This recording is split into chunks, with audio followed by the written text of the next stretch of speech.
What's going on, guys? Welcome back to Behind the Booth. DJ Julz here. Got my brother DJ Matt in the building.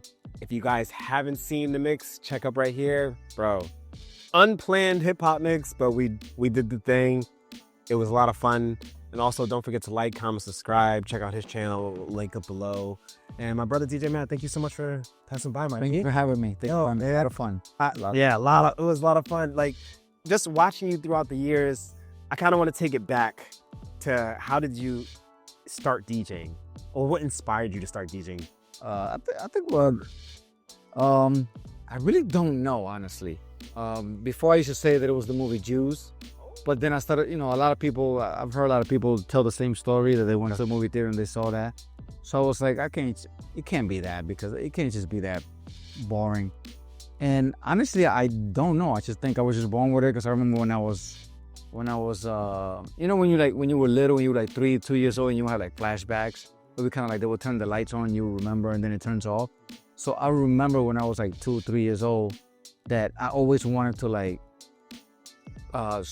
pick the radio stations in the parties back in the day with my parents. And it used to be a thing. Like, they knew that I was the one that wanted to pick the radio stations. But back in the day, there was no DJs. It was just like, like radio stations. You put the radio station and you play whatever. So I was just flip from station to station to find a good song. So I don't know. I guess it just happened. And did your parents, did they notice a gift, like a musical gift? Like, my parents never really I don't think until this day my parents really know what I do. It's kind of like one of those things. Like one of my dreams, God bless my father. He's just turned 98. My mom is about to be 80, and hopefully one day, God willing, if everything goes well, what I would love to do, I would love to bring them to a concert that I do, and I would love to bring them on stage so they can actually see what I do. Because edit that out. Okay. So I would like to bring them on stage so they can see what I do. Because like I said before, I don't think my father calls me the artist, but he doesn't know exactly what it is that I do. He never actually seen it. So But he's seen clips and videos of... I don't know if he has or not. I mean, he can't see that much. So so Okay. but I would like for him to experience it at least once before he goes to the other side, That would be a big experience. Yeah. So Very big experience. that's one thing that I definitely... Having your parents right next to you? Yeah. That'd be cool. nowhere. Very cool. So, God willing, I'll be able to make that happen. And if not, then whatever God wants, Exactly. Yeah. We'll get to the tour life in a bit, but as you're walking us through your journey, so you started from flipping radio stations, doing that. When did you start buying like your first pieces of equipment? To be honest, it took a while. I mean, in the beginning, I used to buy records without having turntables. I love records so much that I used to go to the record store, and whatever allowance I would get, I would save it, and I would be Acting on faith. Yeah, and I remember the first record that I ever bought was Black Sheep, The Choice Is Yours. And I used to go to this record store. I used to live in Plainfield, New Jersey. And I used to go to this record store, really famous record store used to be called Sound Express. And I used to go there. I would just stand there, because every Thursdays and Saturdays, I don't know if you know, but back in the day, the way you will find your music, you actually have to go to the record store. So like, people will go on a Thursday or a Saturday, mostly on a Thursday, because Thursday is right before the Friday, so everybody wants to get the new tunes. So you will go there, and then the record store will have an actual DJ that was up on all the music, because the record labels will send the new music, like, this is what we're pushing. So then that DJ will play the record, and he will push it on to the DJs that will come. So like, that record store, like, at any given time, be like 50 to 70 DJs just vibing out with like a big ass sound system, and he would drop all the records. He'd be like, I want that. It was almost like an auction, like, yeah, I'll take that. Wait, a DJ playing in the record store? Yes. Because back then, like, radio stations, well, it's just like now, like, radio stations never actually broke records. And the mixtape game was really big. But when it came to like pushing records, it's like, whatever was printed was what we played. So if it wasn't printed on wax, it's kind of like, then you don't have it, because we didn't have CDs or whatever, it was just wax. So, but that was the way the DJs would go and get the new music. That was the only way. There was no other way. So you were collecting records before you got. So when did you get your first pair of turntables? Did you have to borrow it? How did you? So then after that, when I was in high school, I linked up with some dude, and he had a setup. But the funny thing about it is he had all the equipment, but he didn't DJ. He just loved the equipment. So like I went to his house one day. He was like, "Yeah, I got all the equipment." I was like, "But do you DJ?" And he was like, "Yeah, whatever." So he started DJing. He was really bad. So I was like, "Man, I could be better than you." So to make the story short, like I just started going to his house every day, like uninvited. And he'd be like, "Okay." So I would just go to his room, like to the point I would show up and he was watching TV in the living room, and I would just walk right past him and go to his room, and he wouldn't care because he knew that I just went there to practice. Like literally every day after school, I would go there and practice. And then I started doing like pool parties in the high school, and all the little parties I used to do in high school. I started doing all of those, and I got myself a little known in high school. To the point where I even like DJ my own prom. That was kind of cool. That's pretty dope. And yeah, it went from there. That's pretty dope. Yeah. Carrying records to DJ your prom. I mean, carrying crates to DJ your prom. Oh man, that's. And then as you segued from prom, do you remember when you got into nightlife? I actually got into nightlife before prom. Every Thursday night I used to go to the parties. I had a fake ID, and then I started doing college parties because my cousins they were in a fraternity, so they knew I used to DJ.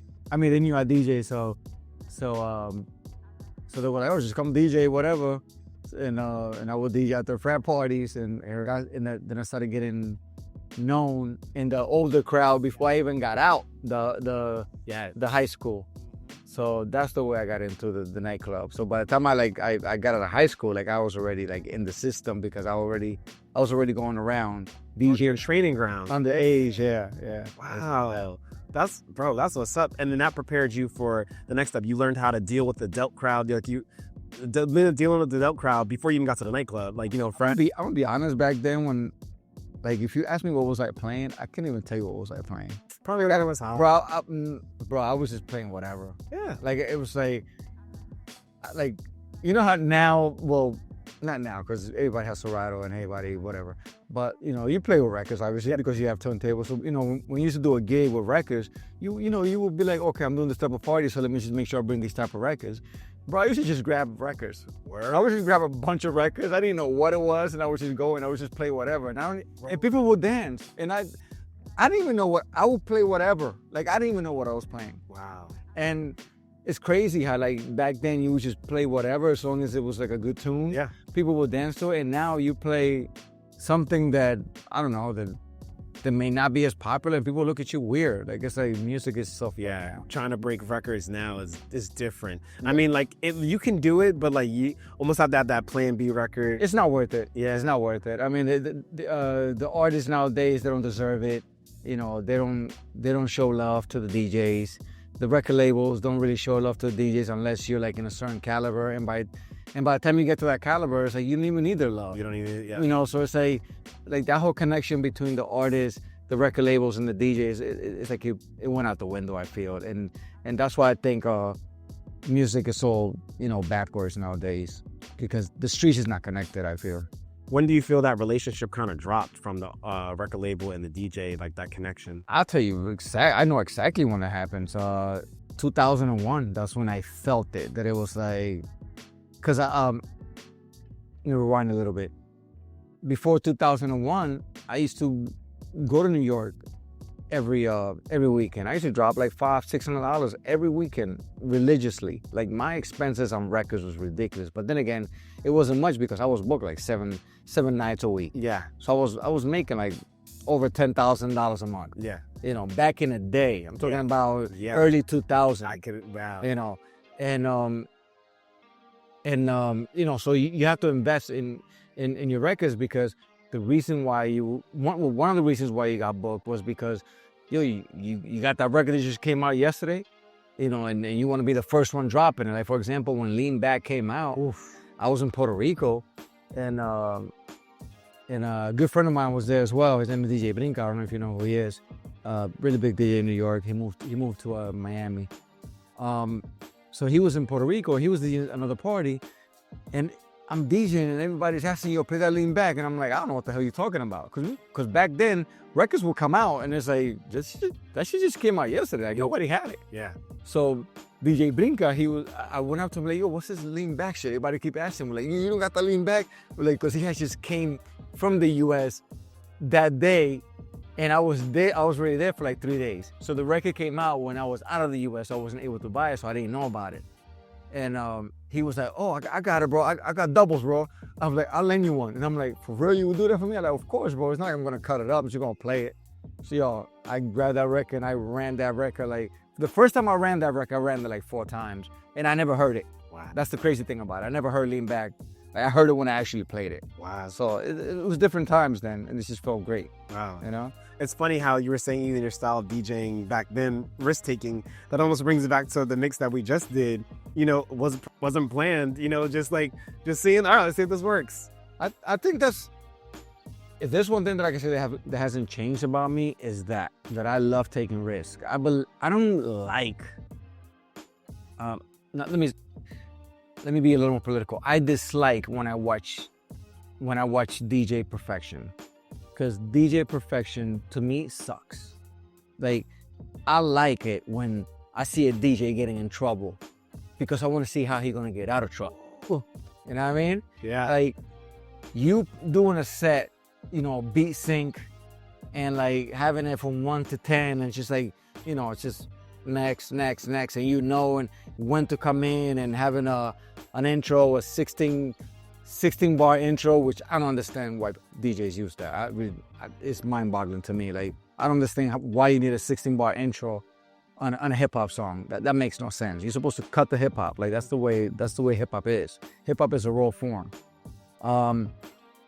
It's just like the perfect mixing and like flawless. Like, I do not like flawless mixing. I think flawless mixing, leave that to like the techno crowd, like the house music and stuff. And even that, I like hearing a little horse track here and there. Okay. Because it's just a vibe. It adds the human to it. It's like when you see like, for example, our mix that we was just doing earlier. It's like there was a couple of times where I missed the beat, but it's not about missing. It's not about missing the beat. It's how you come back. Right? Like, how am I going to make it sound good? Yeah. So you think that I made it. So you think that I did that on purpose. Yeah. So now I have to rethink. I'm like, oh crap. Like, So that to me is a DJ turn on. When I see a DJ like, oh, I got in trouble, but I figured it out. Yeah. You know what I mean? But now it's like everybody wants to be this perfect mixing. It kills the vibe. Like, it's not real to me. It's like, to me, what most DJs are doing nowadays, the way they're mixing, when they say, is AI going to replace DJs? They're going to replace those DJs.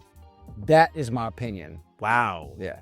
Wow. Because now you go on Apple Music, you know how they release that you can actually have a playlist and it'll mix it for you.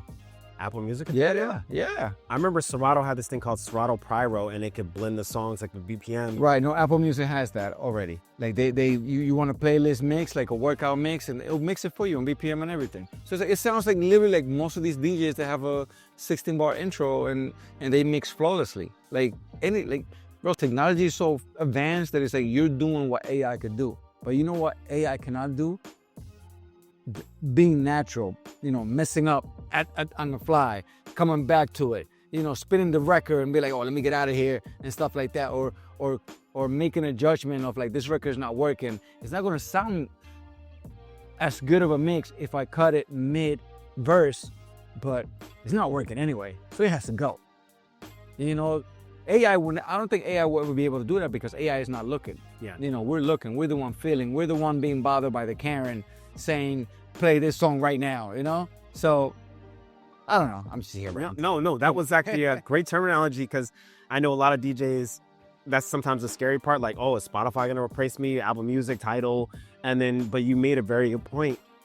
The DJs who maybe might have a flawless mix or not having the human interaction with it, Yeah. you know, then that's how you can be replaced. Maybe not being as creative and things like that. And most importantly, like if what you need to understand is that what are you doing that's going to differentiate you from the other dude? You know, it's not about you know, because I'm doing it right now. You wearing glasses or coloring your hair, which I do once in a while. When I was on tour, I used to color my hair like a different color every day. But that was just a look. That was before the whole woke mob and stuff like that. You know, that took over the colors. Which I got to figure something else now because I don't want to be pulling. But no pun intended. But it's your mix.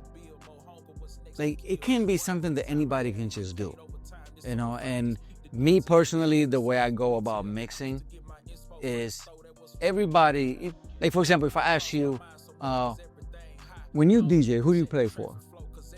Play for the crowd. See, I don't play for the crowd. You should play for the crowd. I mean, yes, sometimes I have moments where I play for myself because I like the songs. So then I'm just like, I'm trying to help them out too. See, I don't play for the crowd. I don't play for the crowd. And I feel like most DJs say that, for two reasons. One, because they haven't figured it out. That's very important. They haven't figured it out.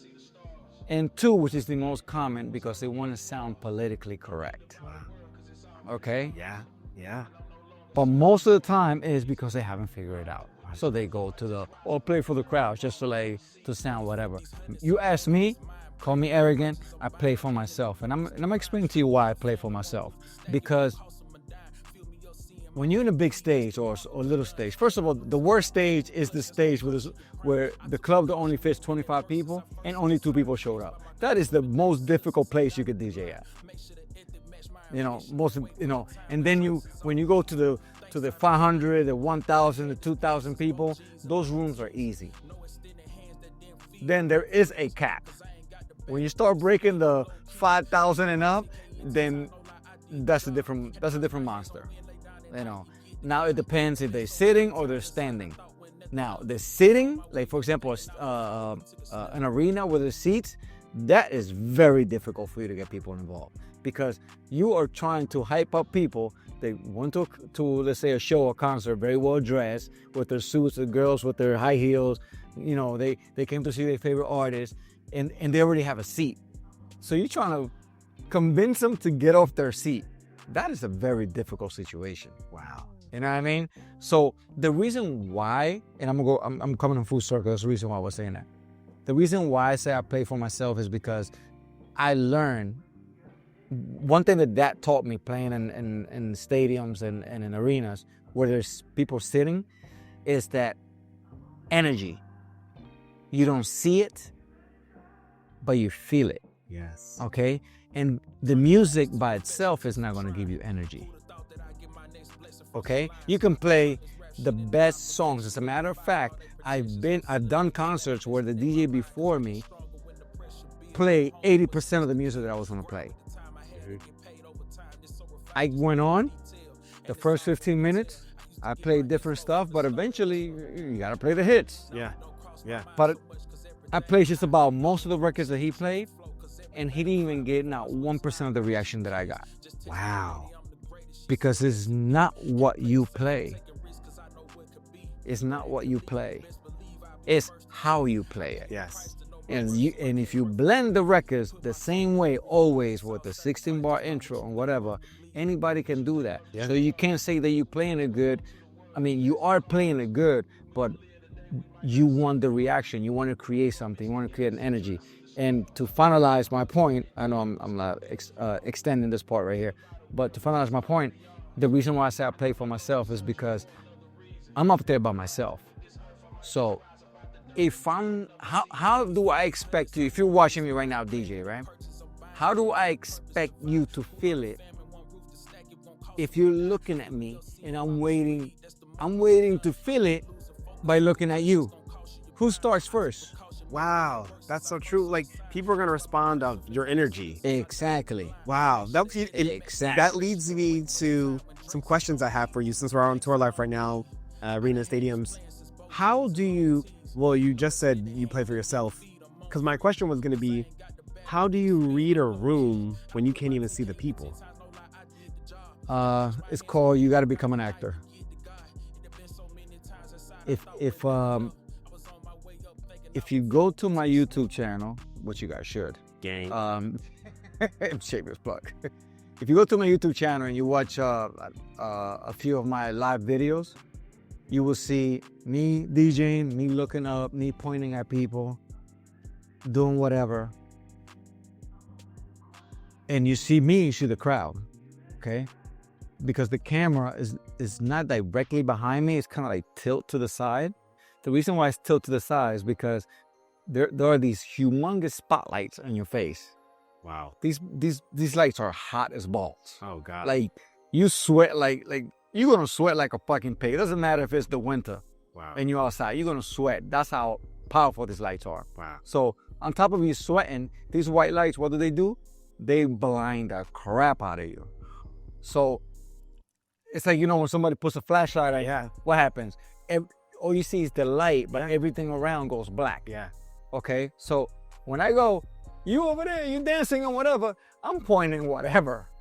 I don't know who the hell I'm pointing at. Wow. Okay? I just learned to know that this place is so big that wherever I point, I'm going to point at somebody that's dancing. Yes. I already know that in my mind. Depending on my set and what I hear, because it's also very difficult to hear. Because this is going to sound crazy, but about delays. There's a delay. When I play the music here on stage, by the time they hear it out there, time has passed. So when I hear the reaction, let's say where somebody say, ho, ho, it'll be like, somebody say, ho, ho, and I'm already saying my next sentence. Oh, because there's that delay. And on top of that, because these arenas are so big, the echo, that sound comes back like a wall, like whoop, like that. So, you got to teach yourself how to deal with stuff like that. But going back to your question, just acting. You got to act. Okay. But most importantly, you kind of have to know your demographics. I'm not saying that I'm going to play for myself and I'm in Guatemala and I'm going to start playing Drake. It's like, people don't know who the hell Drake is in Guatemala. Maybe like few perceived people, but not the people that's going to the the concerts of the artists that I work with. They don't know who Drake is or Jay-Z or whatever. It's like that's the wrong time to play for yourself. It'd be like if that's what you're feeling. See, but that's the thing, is that you still got to play for yourself. Wrong time to play like that kind of set for. Oh no, of course. Guatemala playing a Hove, and you know what I'm saying. When I say I play for myself, it's like. No, I got you for that. Yeah, I already got you. Right, like if it's a merengue party, or let's say it's a hip hop party. Yeah. I'm gonna play the hip hop that I want to hear. Yeah, I definitely got that. I'm not gonna play the shit that you want to hear. I won't play the stuff that I want. Yeah. That's gonna make me go crazy. That's gonna make me turn up. That's gonna make me say some stupid shit on the mic. That's the stuff that I want to play. Because at the end of the day, people don't go partying people don't want to hear their favorite records. People want to hear stuff that they didn't know they wanted to hear. I heard one of my boys, DJ Casper, he was telling me when he DJs, he said he plays music that you didn't know you wanted to hear. And I was like, oh wow, that's a great perspective. Yeah. Wow. Yeah. And so we're still in the tour arena, or like tour life concerts.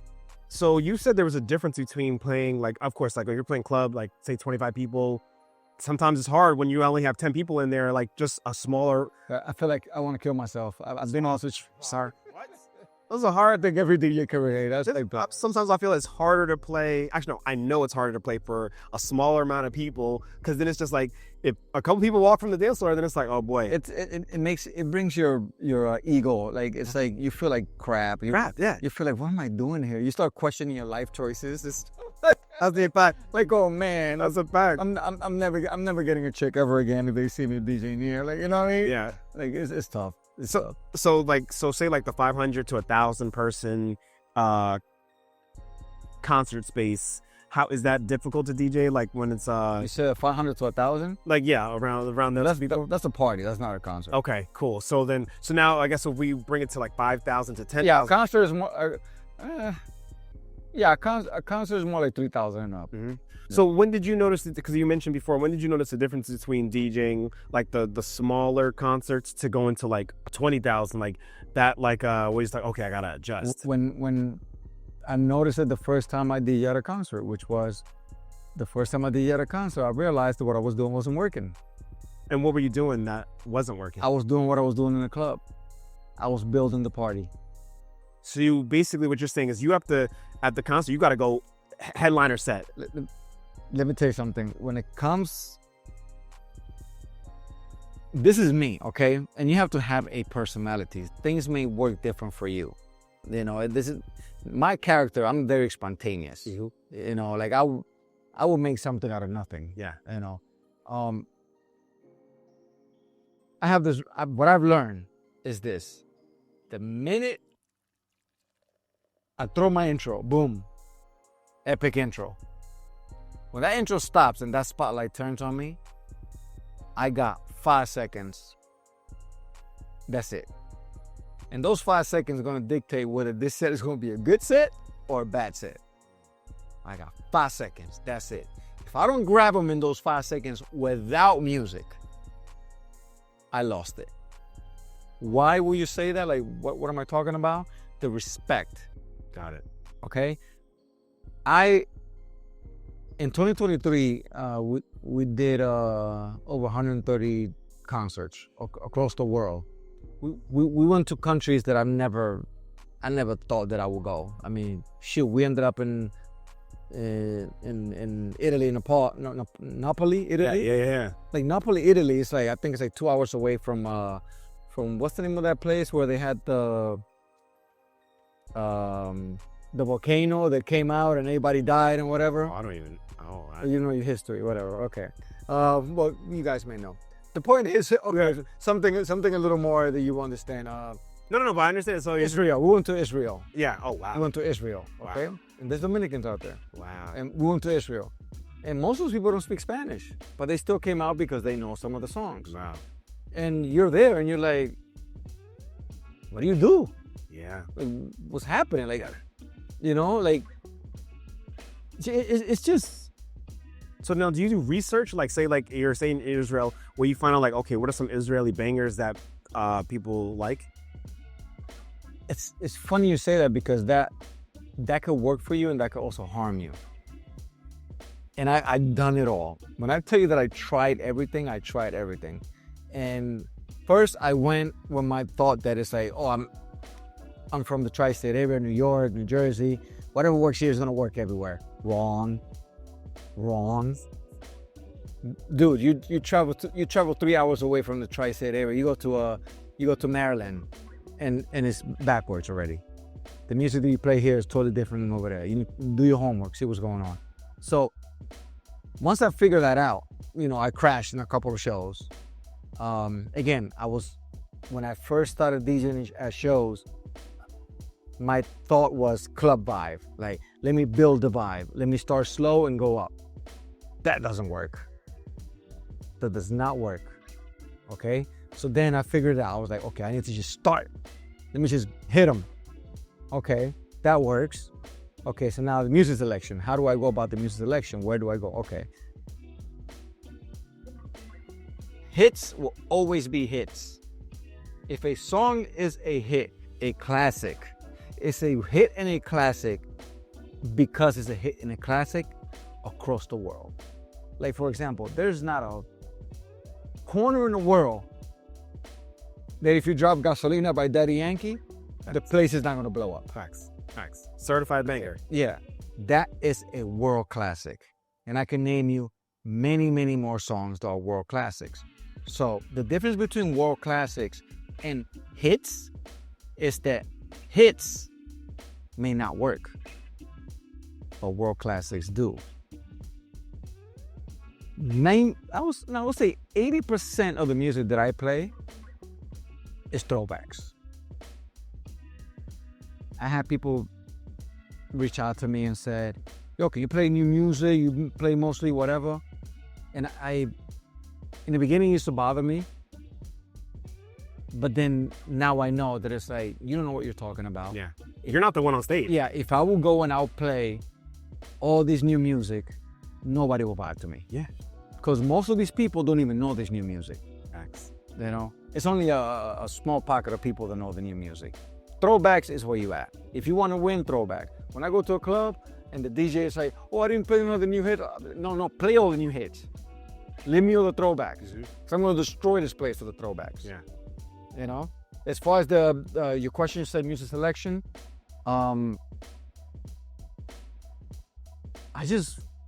most importantly, again, the throwbacks. That's always going to work. And then, because I've been traveling for so long, you know, I've met DJs and stuff like that. So I will compare notes with them. Hey, what's like popping over here? And they'll tell me, you know, most of the time it's the same thing that's popping over here. And then I found out that I was asking the wrong question. It's like, it's not what's popping, it's what's the record? Let's say if you play 5 records right now, like your life depended on it, what's 5 records that you will play? And that's when DJs locally started giving me the sauce. They were like, oh no, you play this right here tonight? And yeah. Wow. And then I'll be like, well, what's a song that if I will play, it will be weird for me to play because people will look at me and say, how does he know that song?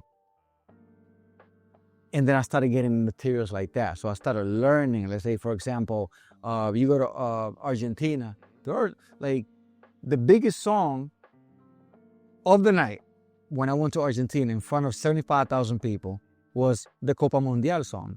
No way. Yeah. I would have never guessed. Exactly. I would have never guessed. Exactly. And I'm talking about forget Karol G, forget Daddy Yankee, forget everybody. The biggest record of the night was the Copa Mundial song. The theme song to the soccer game. That is crazy. When I tell you that it Blew your mind. no, the stadium Erupted. Word. And when we were leaving and I was getting in the bus backstage, you know, the fans, they was back there, whatever. And all I kept hearing, how do you know to play that? Why would you play that song?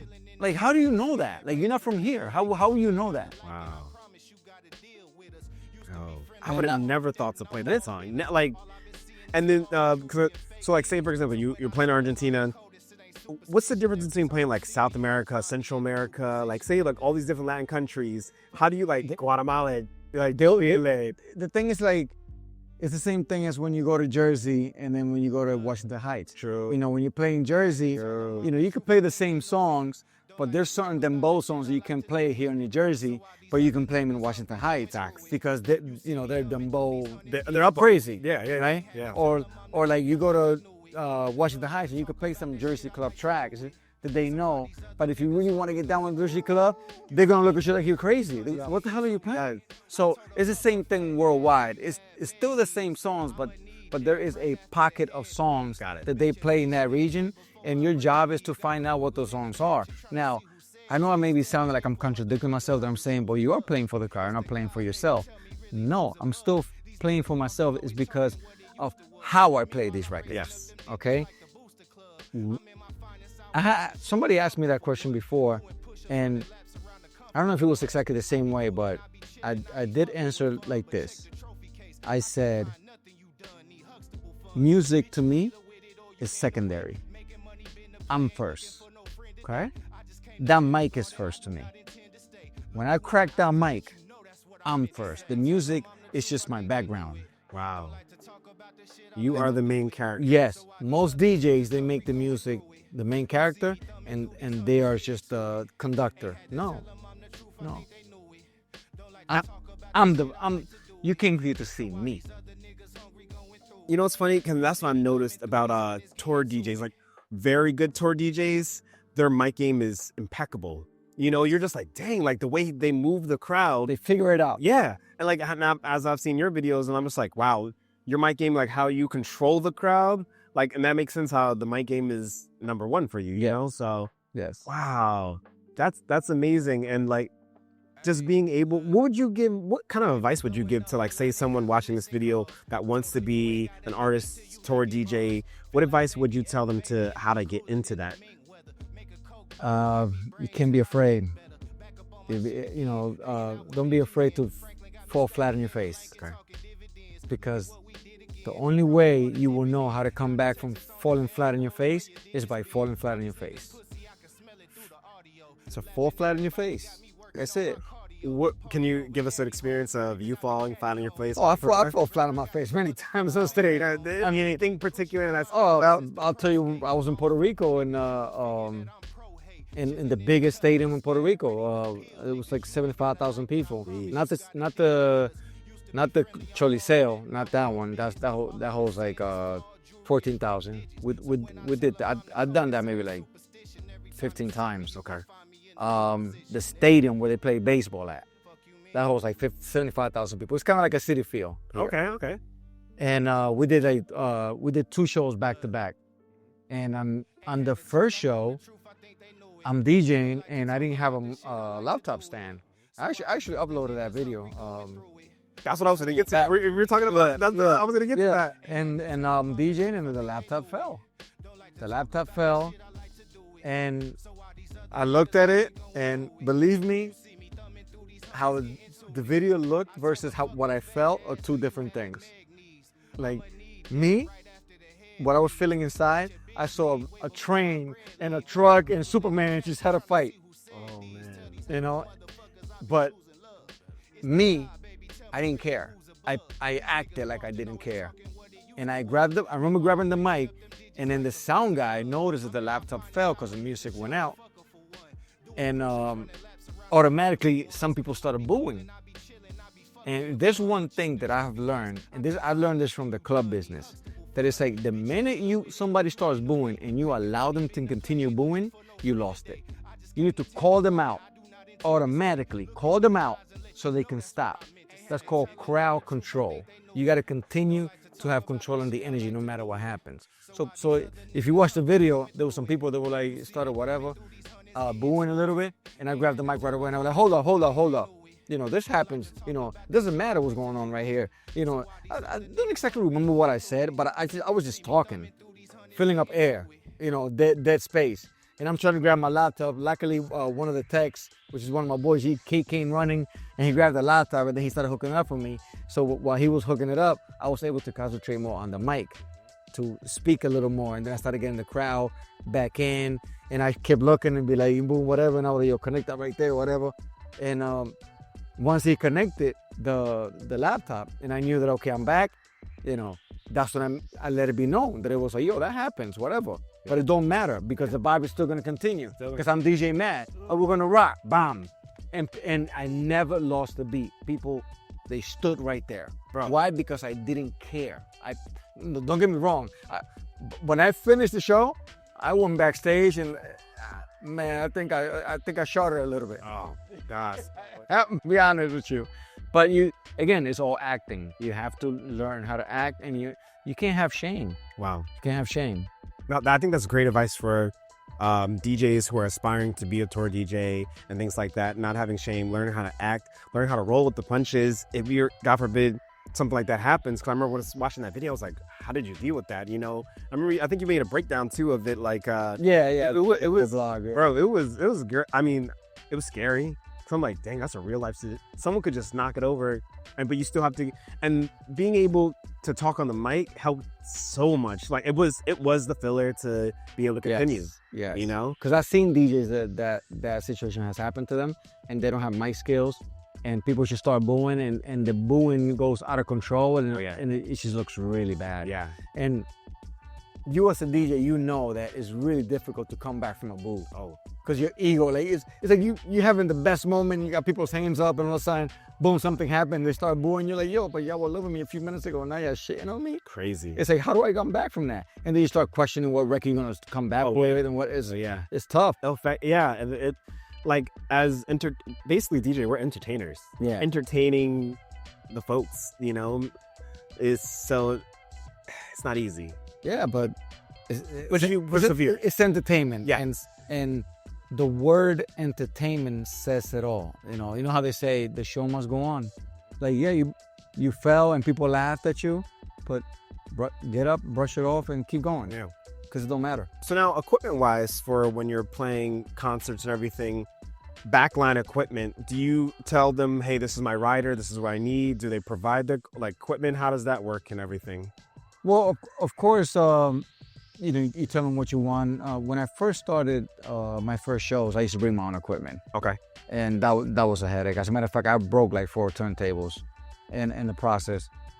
And but then when I went back on tour again, I was like, no, like, you guys gotta buy me equipment. Like I don't, like the guitar guy doesn't bring his guitar.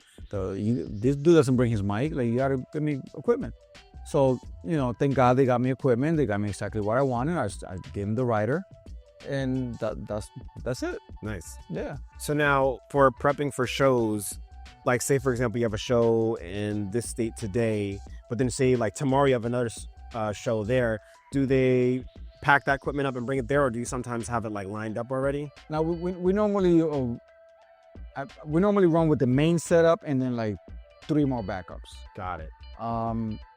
Because sometimes, like you said, like if we have a show tomorrow, there's a lot of equipment that's double, that's sent in advance, depending on the location. Sometimes we have time to do the setup in one day, but there's some locations that it's like you have to do it like this because the timing during the day, whatever the logistic is, which is none of my business, and I don't really get involved in that. That's a production manager's job. But for whatever reason, sometimes they need to send equipment in advance. And that's why we'll have double equipment on certain things, especially in my situation, because I'm kind of like, I'm known as the savior, because when they're running late, I'm like the guy that's kind of like keeping people entertained, because people don't understand this. Like, the reason why I'm playing a little bit longer is because there's trouble, and they just need a little more time. Yeah. So they know that it's like, well, Matt's equipment needs to be there because that's a save. He saves us time. Wow. So that's the way it works. Wow. Yeah. And I don't think I'm not sure if I asked you, but how did you come about to being actually able to play on the one of these tours and everything? Did they found you, like, oh, I saw you? That's a very, very long story, man. It's like, I wouldn't want to... Grace of God? I wouldn't want to give you a short one. I think we should do like just an episode just for that. Okay, we'll run out for that one. That's great. But just run it back. Just to keep the story short, I didn't come in DJing. I came in doing something else that I know how to do, which is graphic designing and art direction. I know how to do that very well. And I think Aventura had a reunion in New York, and they needed somebody to design the whole show. So I came in. I literally designed everything. Wow. And I went in there not as a DJ. And all I asked was like, yo, I will do it, but is it anywhere possible that I can, we were doing 36 shows. And I was like, anywhere possible I could at least DJ twice. And the guy was like, yeah, that's not a problem. So that was our deal. So one thing led to another. There was other DJs there. They were not doing a good job. And the big boss, one day he said, why the people were so hyped on this night versus these nights and these nights? What was different? And the people on the staff was like, well, the only difference was that all the nights that you're naming, DJ Matt was on. The other nights, there was some other DJs from the radio stations. And he was like, okay, well, just put DJ Matt on. Wow. And that's how it started. Wow. Yeah. We can get into the deeper story. Yeah, later. It goes deeper than that. We'll get like a part 2. We'll definitely have you back. Maybe on your setup. Maybe maybe we'll do that. Just to add a little point to that. When it comes to my DJ career, that move that I did right there, us as human beings, we go up and down. Yeah. And anything that we do. In my case, it was this my whole music DJ career.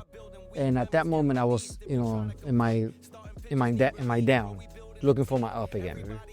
And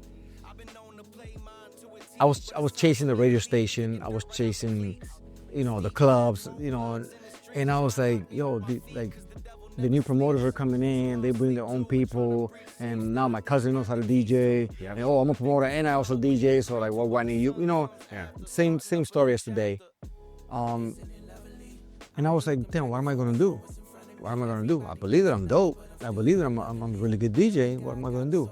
So I did a plan. I had an opportunity to be part of that show, and I made a plan. I was like, I'm gonna create a lane that doesn't exist.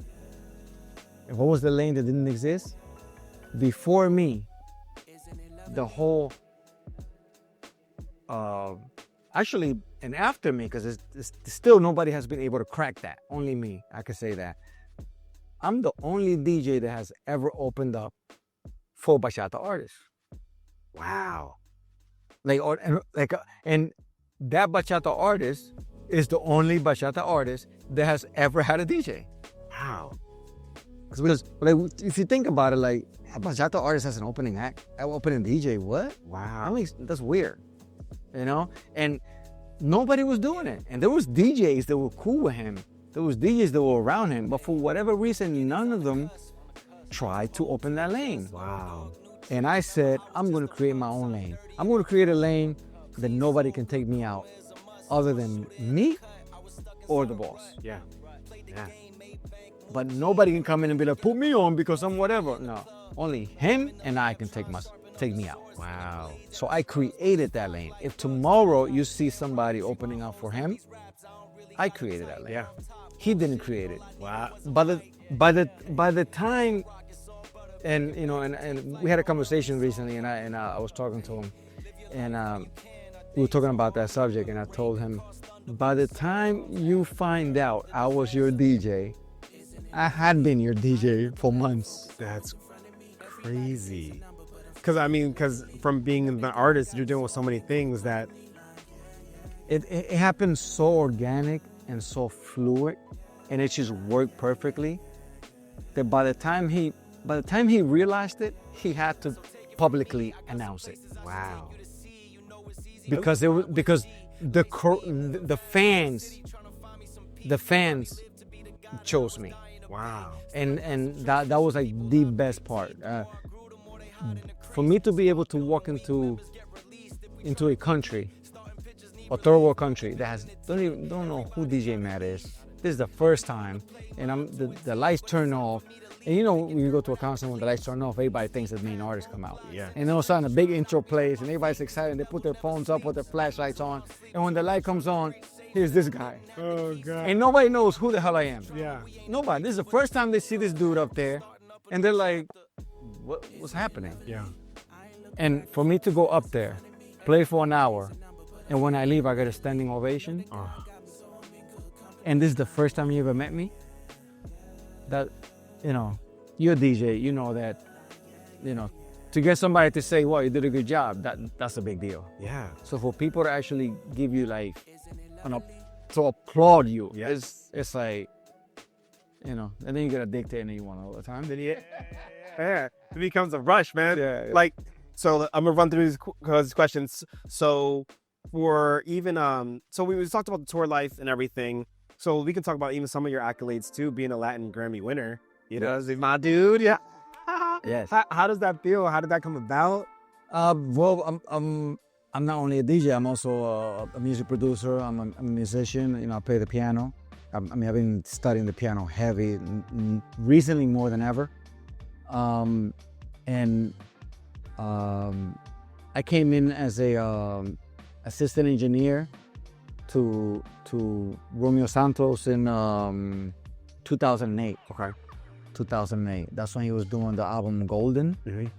And if you look at that album Golden, you will see my name, like Christian DJ Matt Brito. Wow. That's my government with my DJ, with my stage name. And I produced in some of that album, but you know, the way the music is, it's like, you know, first you gotta do what you gotta do to prove yourself, and then eventually you get the you know, the credits and the money and whatever. Yeah. But I was happy to be in the room. I learned a lot, and in that album, I wasn't even expecting to get the co-engineer credits, and I did, and my name is all over that album, and I'm extremely proud. So that's how I got in it. And then after that, little by little, he took a liking of me, and then I started doing other records, which in turn, I did the Bad Bunny and Yeah, it was Duda. I did that record, so I got producer credits on that. And Sidebar: I was in DR when I first heard that record. I was like, "Dang, this joint is hard." And I come to find out you were one of the people to try. Yeah, right. And then for the Grammy, it was for his last album, which was called Formula Volume 3. Oh yeah. I actually, on that album, for you to win a Grammy, you have to work on 60% of the album. So I worked on 60% of the album, so that's how I was able to get that. And that's my bad. That was pretty cool. Well, that's a big deal. And then from the producing world, so we gotta take it back to Jersey, bro. One of the biggest Jersey records, bro. How did that come about with you and David Ezra? Well, shout out to David Ezra. That's my brother for life. And if the crowd doesn't know which record, I'll let you tell them what record we're talking about. Well, I mean, it's gonna sound like I'm blowing smoke, but I'll explain it. The name of the song is "Put Your Drinks Up." Put your drinks up, put your fucking drinks up, whatever. You can look. Banger. You can look it up. It will come up. So "Put Your Drinks Up" came out in 2005. It became popular in 2008. And crazy story about this record. Okay, so David S. and we always been like mashup, like creating, remixing, whatever. So we'll always get together at least once a week. Be like, yo, come to the house, we're gonna make a mashup. And I had an idea, yo, let's make a mashup of Luke, cause he got an acapella of Luke, "I Wanna Rock." Oh. And I was like, where the hell you get this acapella? I don't know, whatever. The point I was like, yo, let's do something. So we start putting, mashups and whatever. And I was like, man, this shit's tough. And I was like, you know what? Because at that point, I was already messing with with Logic Pro, production software. And I was like, look, maybe we should put like an original loop, whatever. So I just grabbed the loop and I dropped it in. I'm like, oh, this is kind of funky. And I started throwing loops and out of nowhere, like it went from like me grabbing beats from somebody else to actually putting loops and putting a kick and a snare and hi-hats. And I'm like, oh shit, I just made a beat. I just made my first beat. I never done a beat before, ever. And I'm like, damn, this is tough. And he's like, yo, this is crazy. And I'm like, this is crazy. And I'm like, man, this is too tough. I'm like, bro, we shouldn't give a shit. Maybe we should put our voice on it.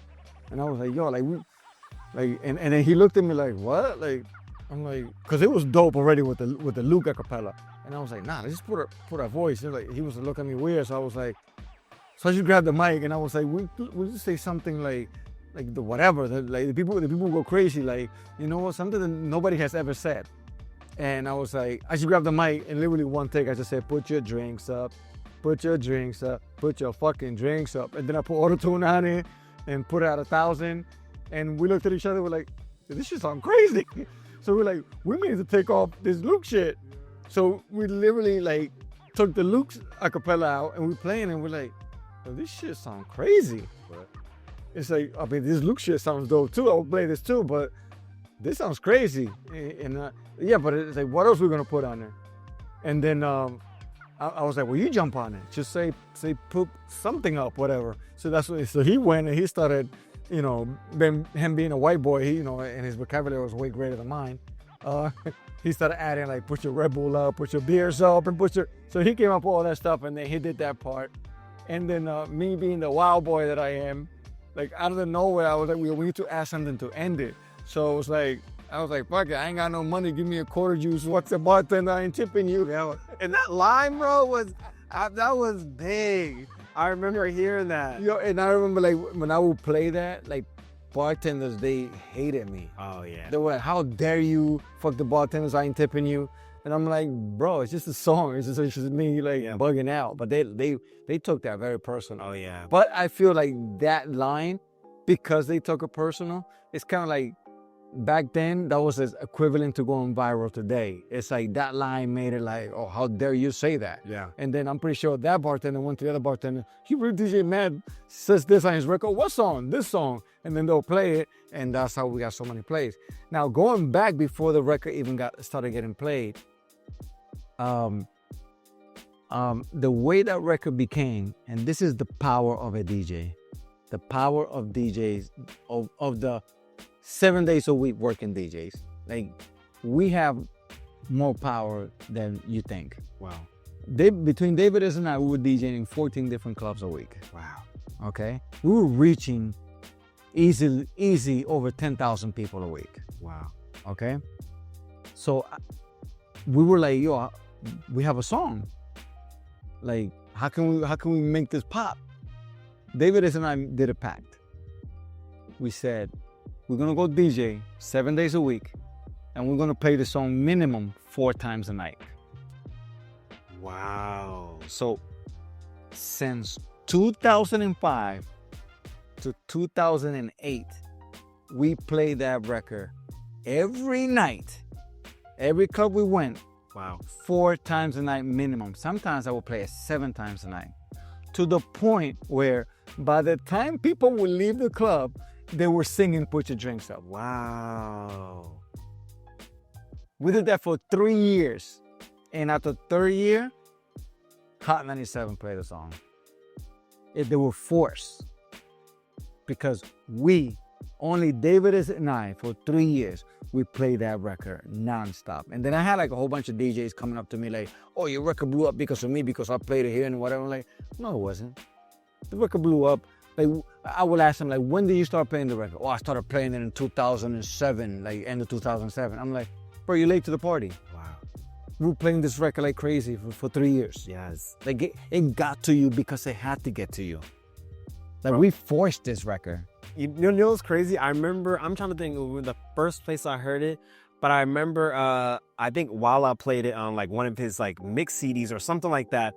Like, and he was passing out and I was like, oh, what's this joint? And I was like, oh, this is hard. Oh, I got a funny story about that. So the Hot 97 boys, right? Because for whatever reason, until this day, I don't know what was the beef towards me with a lot of those DJs. But if you know the record starts, everybody say, party. Mhm. And then it goes, everybody put your drinks in the air, put your drinks up, right? So the version that Hot 97 got, and they started distributing this version, it was a chopped up version, and it will start, put your drinks up, Yeah. put your drinks up. That's the way the record will start.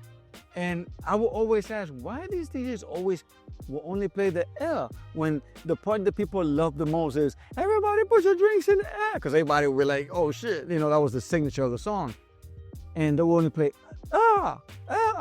And I'm like, maybe they just like it from there. Yeah. And then one day I was trading files with another DJ, and then in the files, there was my record. And it said the Hot 97 version. And I was like, oh, what do you mean Hot 97 version? And then when I play it, it starts at, put your drinks up. And I'm like, why is the record playing like that? And then the dude that gave it to me, he was like, oh, you don't know? And I was like, no. I was like, oh, it's because they know, they were hating on you. They know that you're the one saying, everybody put your drinks in the air.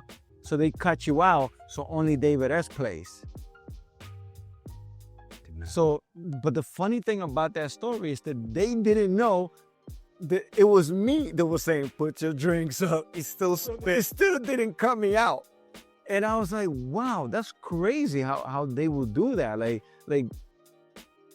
you will go so far to be like, oh, well, it's not my record, so let me chop them out. And, but the other guy can be heard. Yeah. But when you have a great song, well, I don't call it a song, it was more like a party break. But it was a movement, Mm-hmm. and it broke the hate. It went all over the country. I travel a lot. I performed that record like all over the country in different states. And that's what I was gonna ask you. What did that record? Well, you think you just answered. What did it do for your career? Did you see like, oh wow, once like after 2008, like it started? Well, I made my first $3,500 gig for half an hour with that song. Wow. The first time I got $3,500 on the gig, I was like, You were like, for me? Like, oh, this is possible? for 30 minutes? Like, I think I did it for 15 minutes. Wow. And I fucking just screamed in the mic. I went to Vegas. I performed in Vegas. I went all over the place. That's beautiful. But the only thing about it is that when you level up, doors open and then door closes. Mm-hmm. You need to understand that when you open the door in front of you, the door behind you closes. Okay, there's no way around it. Okay, And you may say, well, not really, because you got to make sure that you treat the people behind you good, so you can always come back. It's like, if you want to move up, you have to take a gamble, and I'll explain myself. Once you break yourself out of the $500 bookings, that means that you done eliminated 85% of the nightclub that you DJ at. So everybody that you grew up with that they will give you bookings, you can't do their bookings no more for that price. Yeah. And the problem is that they're not going to give you what you're asking for right now. You want to know why? Oh, but that's DJ Julz. Like, Yeah. I used to give that dude $200. Why do I got to give him $3,000 now? Yeah. So based on ego, they don't want to pay you. It's not because you're not worth it. Okay. It's just based on ego. Yeah. So you're not the one closing the doors. They are closing the doors, because the thing is that now you're getting paid $3,500, $4,000, $5,000, and you're packing these clubs. These people, they're like, yo, I'll give you $500, but you're like, yo, but I'm gonna pack your club. They're like, yeah, but you're DJ Matt, I should pay you $200. But like, yeah, but ain't this business about number? Yeah. Like, if I bring you 1,000 people, I deserve my money. Yeah. Why this other guy, you pay him more, but he's not bringing as many people as I'm bringing? That makes no sense. Yeah. So your doors behind you, they close, either whether it's because of your actions or because of their actions, but they're gonna close regardless. Yeah. And I remember clearly when that point in my life came, when I started making this money, and this guy that was playing role manager at the moment, he was like, you can't go back to these places charging that money. Like, so what am I supposed to do? They say, what you need to understand is that if you're DJing 7 nights a week, making $300-$400 a night, you do 3 parties a week, making $35,000 to $5,000 a night, you already quadruple your earnings. Yeah. So you need to make a decision. Do you want to always stay as $500 DJ while all these promoters, they take advantage of your fame, saying, oh, I got DJ Matt, the guy did that song, but they're not paying you? Or you take a risk and see where it takes you. Yeah. And I took that risk, and I have to say, it's not an easy risk to take. Yeah. Sometimes, like, there was a lot of weekends that I would be at home doing nothing because I couldn't take the booking. Yeah. Yeah. You know, sometimes I would just have 2 bookings a month, Yeah. but I was getting like 10 grand. Yeah. Sometimes it's about the quality, you Right. know. But the itch in me as a DJ, I'm like, but I want to DJ. You know when you love the craft is when you'll do it for free. Yeah. But not saying you will, but when you just have when you love the craft, you're just like, bro, like I love playing music. Yeah, You know. yeah. You know. It's to the point nowadays that it's like, if a promoter will call me and the venue is a venue that I'm like, yeah, I want to rock there, I would rather do it for free. Like, they'll come to me, yo, but I'll give you $200-$300. Like, no, because the minute you take those $200-$300, you know what's gonna come out of their mouth? I paid DJ Matt $200-$300, 100%. and they're gonna be proud of it. Yeah, it's almost that's a great key. It's better to do it for free. It's better to do it for free. Yeah, because then And the times that I've done it for free, I get on the mic and I tell people, I say it publicly, I'm here for free. yeah, yeah. I let it be known. Wow. You know, but that's my situation right now. Like, a good segue for it. Now that I've done all these things, you know, I've been around the world and done all these things and whatever, you know, and I feel very blessed, and I hope that you and many of the people that may watch this, I hope you guys get to experience the stuff that I have experienced. I mean, it's an amazing thing. I do have to say it's a lot of work. I've cried a lot. It's for every hour of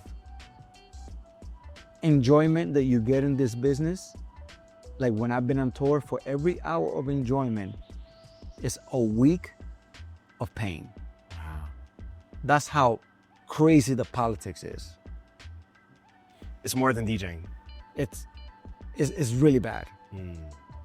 It's to the point that when I will come back for a full year of touring, because I try to record every set. I literally have, from 2023, I have over 130 shows recorded. Wow. Backstage footage and everything. And I will be home and my girlfriend will come in And she'll be like, you love watching yourself. And I looked at her and I'm like, no, it's not that I love watching myself. It's that I'm enjoying it now because I didn't enjoy it when I did it. Wow. Because there was so much BS and so much headache and so much crying. When I say crying, I physically cry. Yeah. In many, many situations. That when I would go on stage, it may look like I was having a good time, but I was just straight acting. I was dying inside. Wow. From the politics. From the politics. Yeah. And that's how sometimes you never know what someone's going through. Like everything could look, even it could be the artist, you know, the DJ, the artist, you know, it could look like everything is okay, but you never know what they're going through. But thank God, you know, there's another day. Yeah, and it's a lonely life. Like going on tour is a lonely life. You're lucky if you're able to connect with somebody, part of the crew, which in most cases that's a very difficult thing. But it's a very lonely life. You're alone on stage. It's like the weirdest thing. It's like you're on stage in front of so many people, but you're alone. Yeah. They can't touch you. You can't touch them. Yeah. You can't have a conversation with them. Yeah. You know, you can't go out there to talk to them. It's a very lonely thing. I never thought about it from that perspective. Yeah, it's not a club. It's not like a club. That club you could touch people. You could talk to people. Yeah. You could talk to the bartender. No, there's none of that. You can't talk to. Actually, you can't talk to anybody. First of all, like the closest, the closest audience person to you is a half a block away. Yeah. Yeah. A half a block away. Yeah. That's how big those stages be. Yeah.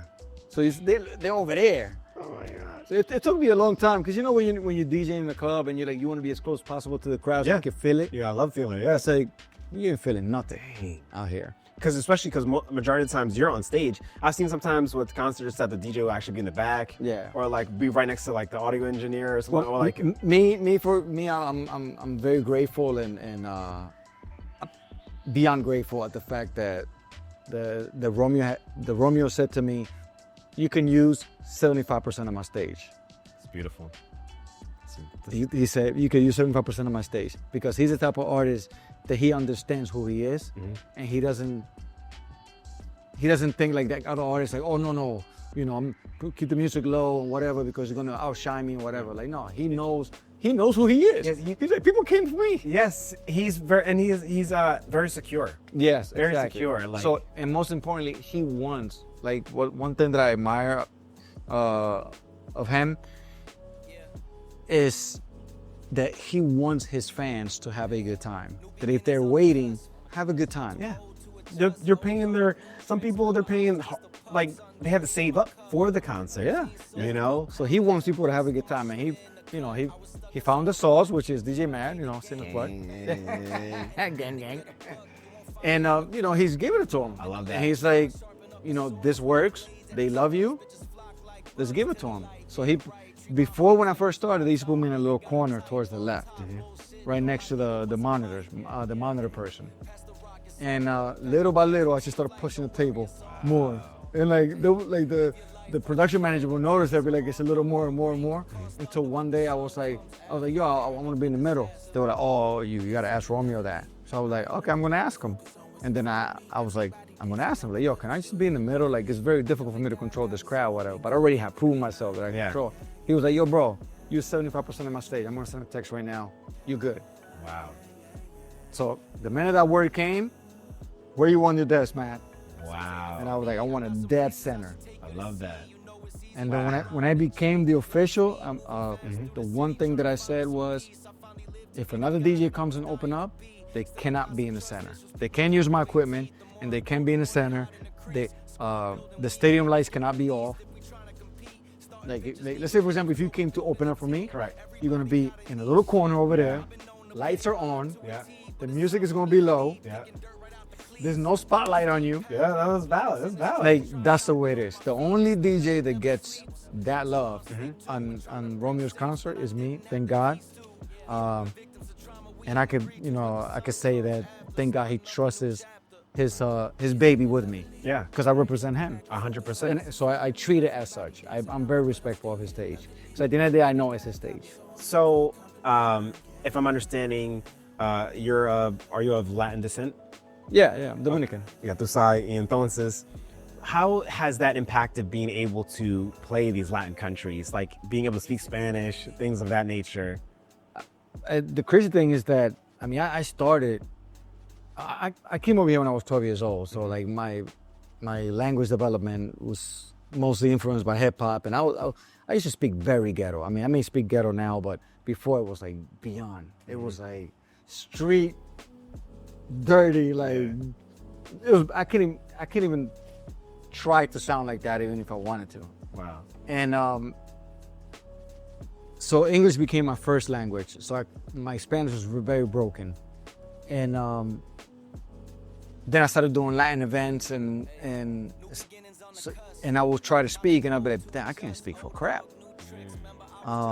So one day I just said to myself, I need to dominate my language. Wow. So what I started doing, I started reading. I took vocal coaching to learn how to project. And I started reading a lot of Spanish. I started watching a lot of Spanish channels. Wow. I started repeating what they would say. And I would do this every day, to the point that I was able to dominate the Spanish. When it comes to doing stuff in different countries, then I had to learn the Spanish that everybody understands. Because Dominican language, that's very difficult to understand. It's just like a native Ecuadorian, just like a native this, like a native that. So it's like, I had to understand there's like the jokes that I say here may not be the same jokes that I go over there. It's the same thing as the music. And I give you an example. Like one day I was in Mexico, and in Mexico there's this thing that they say that is like a big deal. That says "chinga tu madre." I mean, like wow, you're amazing. That's what that means. You're amazing. Chinga tu madre. To us, it doesn't mean that. You know, and you go to different countries, it may mean even. It means what it says. Yeah. But in Mexico, that's what it means. So I've learned that. And when I was in Mexico, when they know that you're not from there, but you speak their lingo, they love you. They're like, yo, he's saying it with an accent, but it's like, yo, Yeah. So I recorded myself saying, I said, I'm Dominican and I rep my country everywhere I go, but I'm in Mexico today, so I feel like I'm Mexican today. So the whole crowd was like, and then I go like, Mexico, chinga tu madre. Ah! And then the whole stadium exploded because they're like, this Dominican dude is saying Mexico, chinga tu madre. So I posted it on Instagram, bro. Tell me I didn't get a whole bunch of Karens saying, how disrespectful are you telling all the Mexican people to go fuck their moms? Yeah. I was like... But they're not, if they're not from there, they wouldn't know. Exactly. So it's like, I have to explain myself. Like, yo, like in different countries, like the world is bigger than what you think. Yeah. What you think is blue here is not blue over there. Yeah. It's turquoise or whatever they call it, something else. So but then I tried to explain myself and I was going back and forth in the comments and I was like, you know what? How can I explain to someone that doesn't even know what explaining means? So I just have to put my hands up and go the other way. Sometimes I don't want to hear it. Yeah, so that's why like now I don't even look at the comments or I go on Instagram to post and that's it. I don't care about what's going on Instagram. Learning how to move past it. Yeah. And we got to do a part 2 of this, but definitely I'm so much, right? Yeah, no, but we're gonna run it back. We're gonna run it back another mix too. You know what I'm saying? Very curious. How did you get your name, DJ Mad? DJ Mad. Were you mad? But I'll let you explain it, bro. That's a part 2? No. It's very short. But every time, let's see if I get the same reaction. Because every time I tell the story, they're like, "What the hell?" So, in my college days, in my sorority parties days, I was DJing this event, right? And I was all into hip hop. Hip hop and R&B. Like you can't tell me nothing. Like Spanish music, ill. Like I don't play that. Like, don't bother me with that. I'm a hip hop DJ. And I'm doing this party, And the girl that hired the company that I was working with, she would keep coming to the DJ booth asking, can you play this, can you play that? Or can you play this song after this song? Like, basically telling me exactly how to do it. And there's one thing you know and I know, you can't say that to DJ. You can't tell me what record to mix next. After the record that you requested, you know, like you DJ then. Yeah, you hired me for a reason. It seems like you know what you're doing. Facts. So she did this for so long that I just lost my shit. Oh gosh. And I grabbed the mic and I was like, this is not Hot 97 or Total Request Live.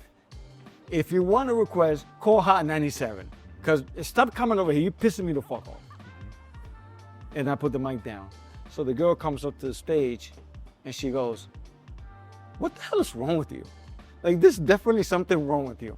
And I was like, you're what's wrong with me. You're pissing me off. Let me freaking DJ.